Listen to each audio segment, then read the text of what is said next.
Hi, I'm Drea with VIDA Mountain Bike Series, and we've teamed up with Shimano to create educational videos to help you with your bike setup, know more about Shimano technology, and so ultimately you can own your ride. Today I'm going to talk about your brakes. So brakes, this is what makes your bike stop. Your brakes include the levers, hydraulic hose, brake pads, calipers, and rotors. Keeping your brakes functional ensures that you stay safe and in control. There's a lot to share about brakes, but for now we'll look at some basic points where wear and tear occurs. So when you squeeze a brake lever, your caliper closes brake pads on either side of your rotor. You can more or less calculate how much braking power you have based on the strength of your caliper, the size of your rotor, how many pistons you have, and the brake pad that you decide to use. If any of these parts gets damaged or contaminated, they affect your ability to slow down and stop. All right, we're gonna start at the top. These are your brake levers. They control your calipers by pushing brake fluid through the hose to close the brake pads.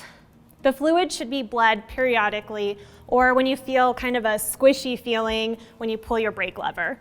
This often means there's a bubble in the hose, and when working on your brakes, it's really important to choose the appropriate brake fluid. These fluids are not interchangeable, and actually using the wrong fluid will damage your braking system. We won't go into it now, but changing your brake fluid on a Shimano brake system is a doable and easy at-home task. So your calipers. These squeeze the brake pads against the brake rotors to create stopping power. Most calipers have 2 or 4 pistons that engage when you squeeze the lever. The more pistons, the greater the braking power. Your brake pads will wear down over time and can get contaminated. Anytime you're riding in mud or rain, you can get dirt and grime between your rotor and the brake pad.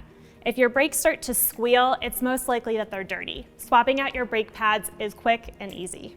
You may see people ask about using metallic or resin brake pads. Metallic brake pads are more durable, but they may cause more noise, whereas resin brake pads are generally more responsive to any force applied to the brakes, but they tend to wear out more quickly. Choosing between them is a personal preference. Rotors come in a variety of sizes and material. They all work to dissipate heat produced by braking. It's not uncommon to see a larger rotor in the front and a smaller rotor in the back. Also, a downhill bike will typically have larger brake rotors than, say, a cross-country bike. Similar to the brake pads, if the rotors become contaminated or bent, you will likely hear a noise when braking. The main cause of brake noises are contamination, a bent rotor, or a problem with the pad-rotor interface.